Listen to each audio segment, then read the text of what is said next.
Let's go, girls. Welcome to Talk Wealthy to Me. I'm Michelle Taylor, founder of Women in Wealth.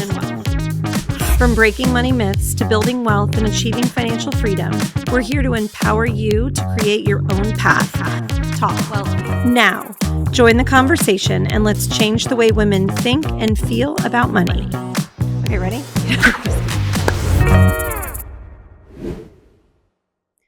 Hi, friends. Welcome back to Talk Wealthy to Me. I am your host, Michelle Taylor, and today we are talking about something that I think so many people can either relate to or know somebody who has been through this, and that is the invisible crisis that so many women face around being a caregiver. Oftentimes, we hear this referred to as the sandwich generation, where women are taking care of both young kids and aging parents. And it has a massive impact on your overall financial wellness. There is a Columbia University study that says that women lose half of their income once they decide to stay at home or become a caregiver. And that's staggering. That's really hard to overcome. And statistically, it is more likely to impact women. So just a couple of things to consider. One, we never know when taking care of someone is going to be asked or required of us. Obviously, having kids, that's a decision. But oftentimes, people have not planned or thought about who will take care of them if something goes wrong, especially our parents. So 75% of all caregivers lose an average of $324,000 in lifetime earnings. That's insane. And not only are they losing that income potential, but when they go back into the workforce, they're oftentimes 5 steps behind with technology or have lost the credibility of being an industry leader that they may have been able to claim before they left. This is critical. I know in my life, my grandmother was tasked with taking care of my grandfather when he was diagnosed with MS. And she had a special needs daughter, my aunt, the middle child, is blind and mentally handicapped. And they had to quickly pivot and plan around how to make life work with these new, and I hate to say burdens, but new financial burden of education for my aunt who needed a little bit more and medical expenses. So today, what I would love to do is spend some time diving in and figuring out how to plan for this, how to try and at least chip away at some of the financial implications of it. Because at the end of the day, you can't build wealth in a system that doesn't account for your invisible labor costs, but you can plan ahead. You can protect your future and still show up for the people that you love. And that is the most important thing, because this is a crisis that no one is really talking about. It's one that creeps in quietly through love, obligation, and responsibility. Things that women are often faced with and have no solution to. Hopefully, we can change a little bit of that today. So what does caregiving include? That can be children, aging parents, sick spouses, special needs family members, anybody that requires your time and potentially financial contributions to be shifted. And obviously, there's so much in life that we can't plan for. And for a lot of these instances, we are faced with these things totally unexpectedly and need to be prepared for the unexpected at all times. The financial toll that shows up with these instances is significant. Lost income from reduced work hours is obviously one aspect, but totally stepping out of the workforce is another. Now, I know a lot of you listening may know somebody that has chosen to be a stay-at-home mom, and I think that that's amazing. It's not because they are forced to, but because so many of the women that we know and respect and love that are choosing that path for their family are doing just that. They are choosing to be at home, and that is getting even more and more popular as time goes on, which I think is an amazing thing to try and do. However, there are things that you can do to prepare for that. If you are thinking about potentially having a family, or if you are in the workforce and realizing that you don't want to drop off your kiddo at daycare, not only are you missing time in the workforce, so lost income that you can never recoup, but also, ladies, we're missing out on contributing to retirement accounts. And that's something that oftentimes people aren't thinking about when they're considering, can our family run on its own with one income? They're often not considering that an employer is matching their contributions to a retirement account. And certainly that's nothing that we can make up for. So there are a lot of things to think through. Also, the out of cost spending that comes with staying at home, either to take care of kids or a loved one. And that can show up in ways of transportation, medication, supplies, traveling, different insurances that need to be considered. So there's a lot.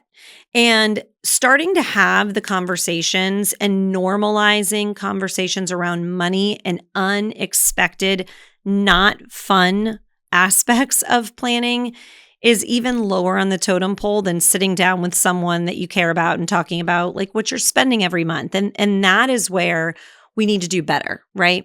So there's a huge emotional toll that clouds decision making, whether it's guilt, obligation, lack of boundaries. A lot of us are asked to take care of someone that took care of us. And it's really hard to say no to an aging or sick parent or spouse that needs the extra attention or care.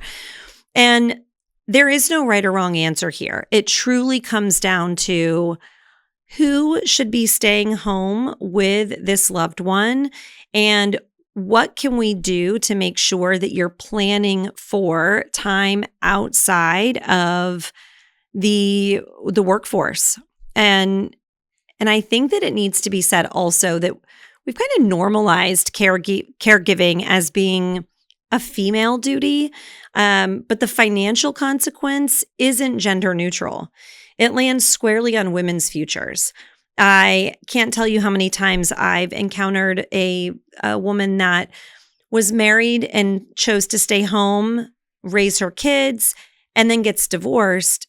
There's a lot of cost that is hard to actually calculate when she's the one that stayed home for so many years while the partner or husband was out earning money for the family, but also contributing to a retirement that now is only his. So we don't want to look at this as a woman's job. It truly should be a conversation in all situations where there are multiple people sitting down and determining what is best.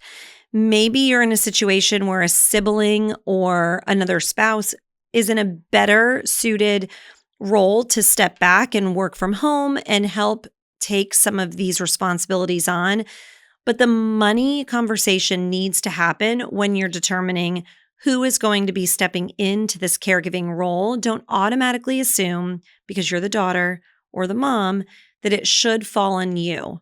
Let's really try and not let emotion cloud the decision-making process when it comes to the implications of what this will look like. So where do we start? It all starts with awareness, conversation, and planning. Even if it's an informal arrangement that you're in where you're just driving a little bit out of your way to go help somebody or a neighbor, or you're working a half day maybe as a parent, you want to think through, even in those instances, the financial adjustments that need to be made to account for the time that you are taking away from income generating activities. You want to make sure that you're building that care plan, have the conversation, add the cost of caregiving to your budget.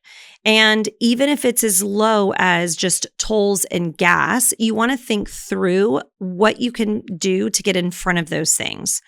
You also want to set up a caregiving emergency fund. So oftentimes with anybody that is requiring the assistance of someone else, there are going to be unexpected things that happen that you need to be prepared for.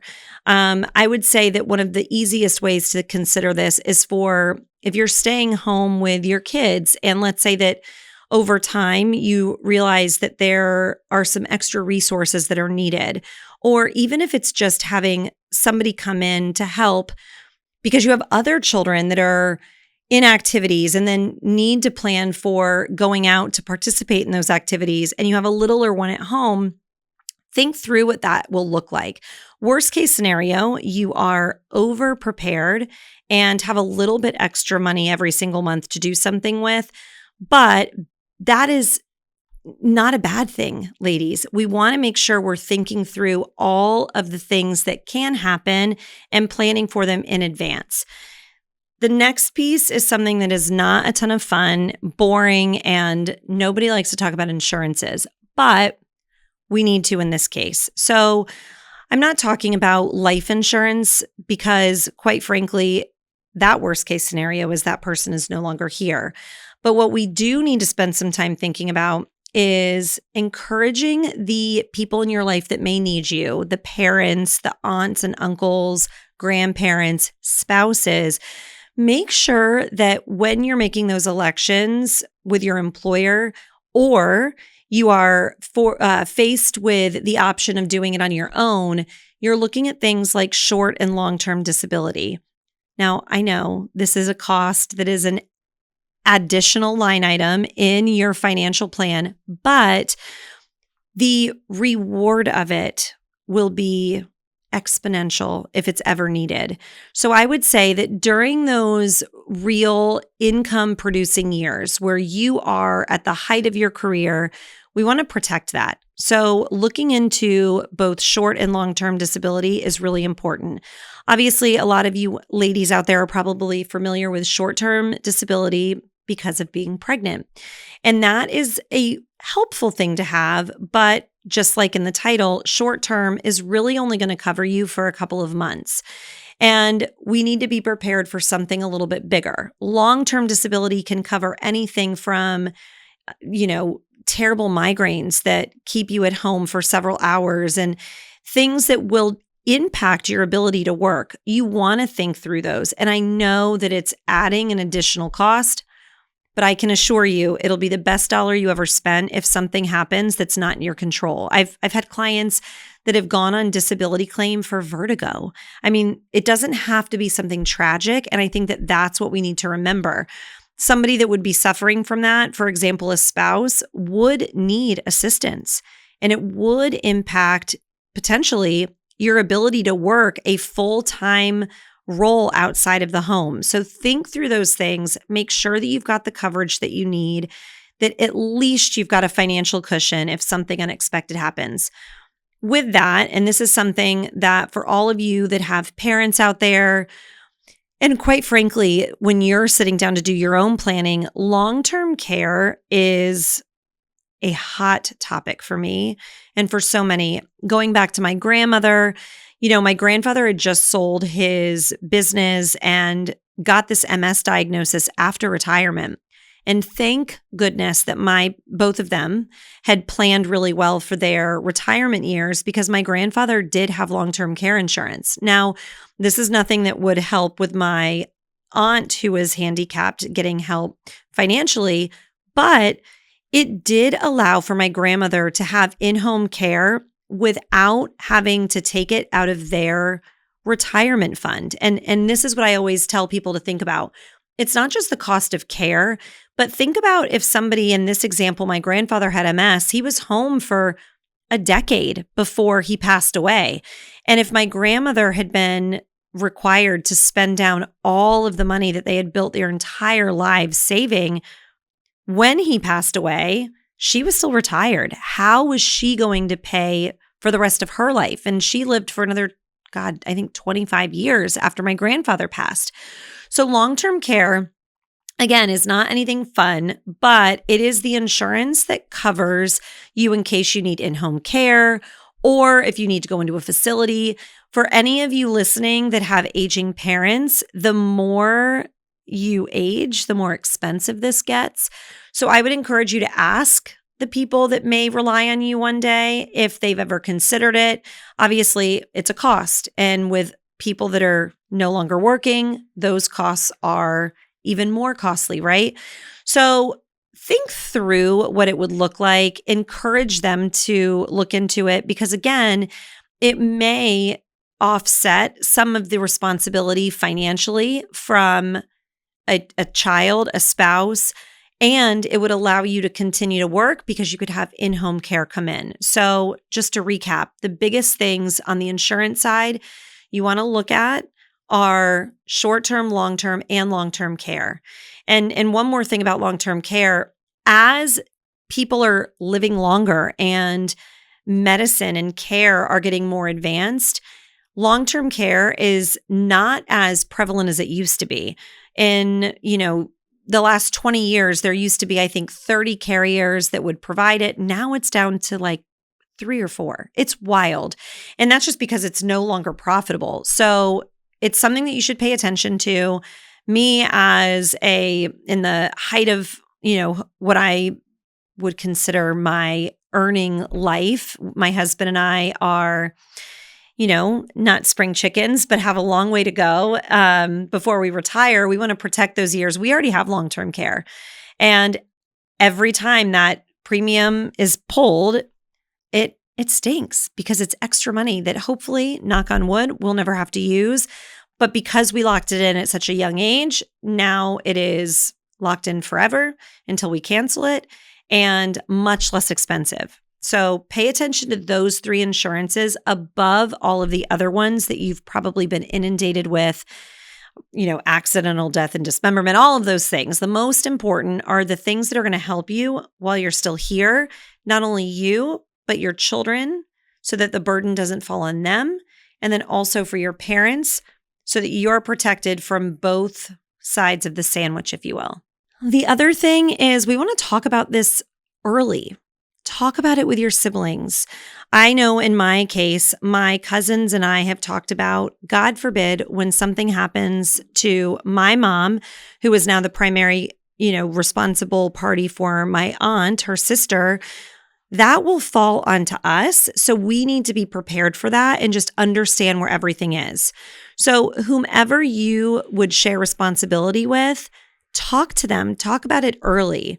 So siblings, your parents, spouses, and even from like in a marriage, you want to make sure that you're talking about it about your in-laws. Do not count on your spouse to think through these things with their sibling. Take ownership of the potential that this could happen and help make sure that the conversations are happening while everybody is calm, cool, and collected and not faced with a life-changing decision, right? The other thing you want to think about is all of the legal documents that come with this: power of attorneys, living wills, healthcare directives. And that goes into a whole other topic, but just make sure that you understand what those things say. Make sure that the people that maybe are a little bit older have had the conversations with you. You know who's making the health decisions and what that will mean for you and your family. And then obviously plan for your future too. Don't pause on retirement contributions. If something happens and you have to step away from the workforce, or if you've chosen to stay home and focus on raising your kids, make sure you're still contributing to an IRA. You do not need it to be a 401k. As I've mentioned in the past, those two things are taxed the exact same way, at least a traditional IRA. So make sure that if you aren't able to contribute to a 401k, you're looking at individual retirement accounts that you have access to, which is either a Roth IRA or a traditional. And remember, a Roth IRA is tax-free upon distribution. That's always the first place to start if you haven't out-earned the ability to do so, because it is based on your income. And remember, you can only put, as of today's airing, $7,000 in an IRA, either one, and that number does shift every year because of inflation. So find out how to contribute. If you need help, as always, let me know, send me a message. I will be glad to walk you through that, but don't pause on retirement contributions. It is money that we can never get back and time that we can never get back. And then also think through what side income could look like. What does that hustle look like that you maybe can do at home? If you need the extra income, what can you do while your kids are sleeping or at a play date that may bring in a little bit extra money to make you feel like you're not falling behind? And obviously, again, to reiterate, the choice to stay home and raise your kids is an awesome, beautiful, amazing choice that so many women don't have the ability to make. So for those who have made that choice, just consider what you should be doing to not lose the power of compounding dollars.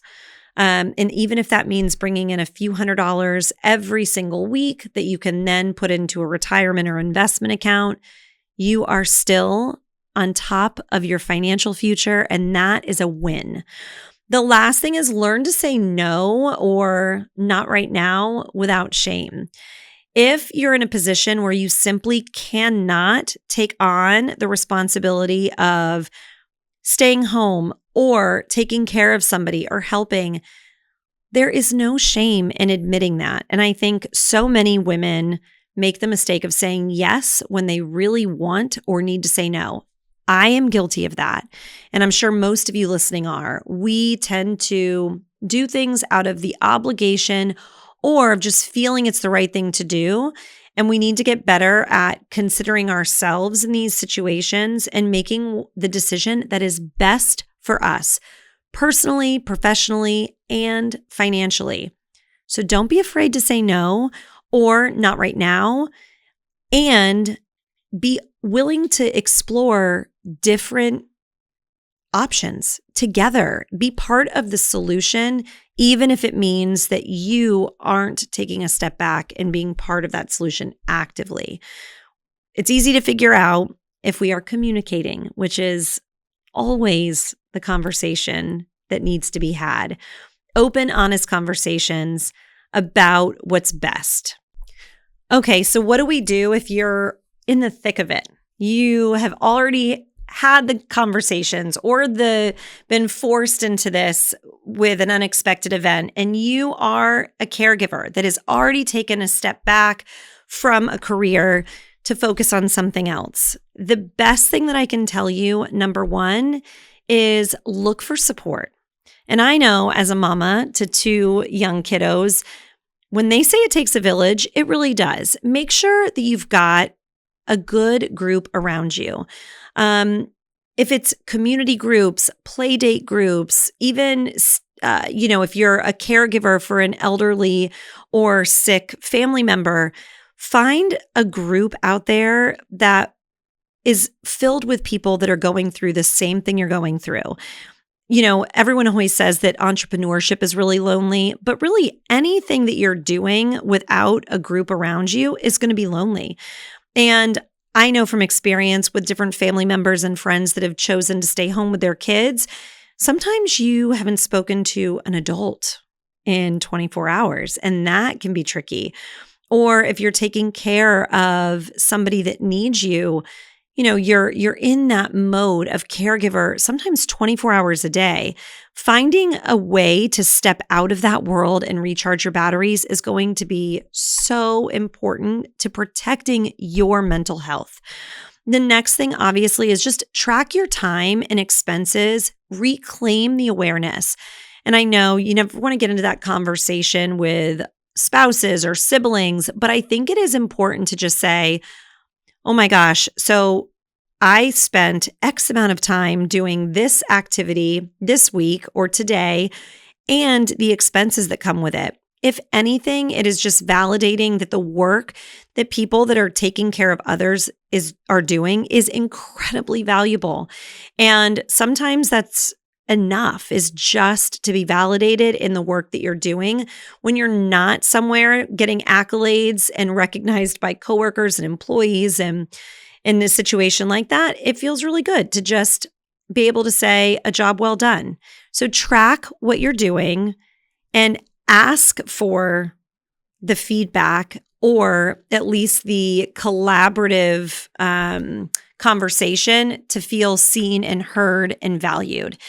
And then obviously, if financially you're in a situation where things are a little bit tight because of this position that you're in, there are so many different grants and ways to take compensation, whether it's state benefits, and depending on what state you're in, there are different resources for you that would help financially. There are stipends. Just make sure that you're exploring if there's any of those financial resources that are available to you, because if there's a helping hand out there, let's find it and take advantage of it. The other thing is to consider therapy or coaching. Addressing burnout and identity loss is a real thing. And this goes back, obviously, the village. I know for myself, sitting around with friends sometimes and having a glass of wine is the best therapy you could ever ask for. But in other situations, you may need a little bit more professional handholding to just talk through what it feels like to be maybe a top performer in a career and stepping back. I know my cousin that I've mentioned in a lot of different episodes, she was a brand manager in New York City and made the decision to stay at home with her 3 kids. And that was a big adjustment to go from being an executive that was running around a bustling city to now being at home raising kids. She wouldn't change anything in the world, but certainly there comes a little bit of an identity crisis of your world shifts and the things you're talking about shift. And some people will go through that with less hiccups than others. So if you feel like you need some tools or resources to deal with this adjustment, find them. There are resources out there for everybody. And lastly, I would say consider financial journaling. Think through the ways that, for example, if you are staying home with young children, we're looking at the costs that is coming with that to your family, but it also helps to think about the money that you're saving by doing that. And certainly, private school or daycares are very expensive. Uniforms and school lunches, all of those things. So I would always, like anything in life, by looking at one side, you want to look at the other side of the coin and make sure that both sides are getting attention so that you really can celebrate the wins while also acknowledging the sacrifices that come with making the decision to step out of the workforce. And I will say, really, what you're carrying that no one sees and how you financially plan, start honoring that invisible work, because I know most days it feels invisible and oftentimes will be. Find ways to honor that for yourselves and celebrate the wins by just bringing awareness to all of the good that you're doing, even on the days that it feels hard to celebrate. So I know this topic is not necessarily a fun one. It's heavy, but so many of these decisions and situations are. The only way to unload some of that burden is to have the conversations. Wealth isn't just about money. It's about freedom, options, peace of mind, and women deserve all 3 of those things, even in the seasons when we're pouring ourselves out for others. And it happens to almost all of us at some point.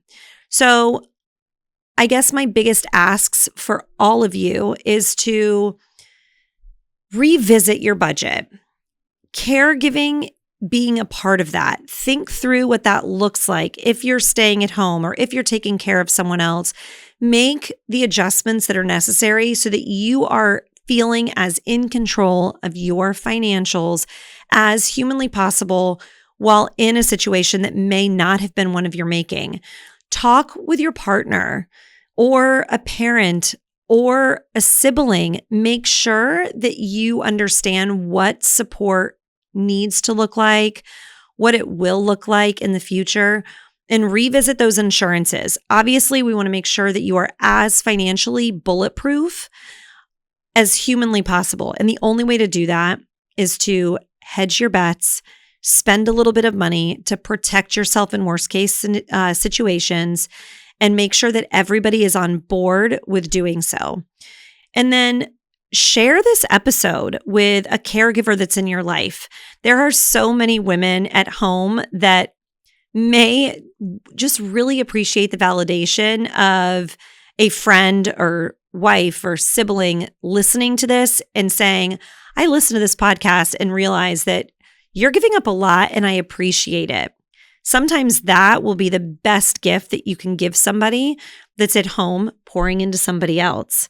And lastly, guys, just keep having the conversations. So many things that we talk about surrounding wealth and success and money don't have necessarily a direct tie to investments or budgeting or planning. These things all impact the money coming into your family. And like I said a few minutes ago, wealth is truly about understanding all components of how money comes in, what it does, and how it goes out, right? So have the conversations with each other about money. It doesn't matter in what capacity, just start talking about it. You never know who's listening. You never know when you're going to be impacting somebody else by sharing information, and you never know when you're going to be faced with something uncertain. So as always, thank you so much for spending a little bit of time with me and listening to the Talk Wealthy to Me podcast. Please like, share, subscribe, review. And if there's anybody that you'd like to hear, let me know.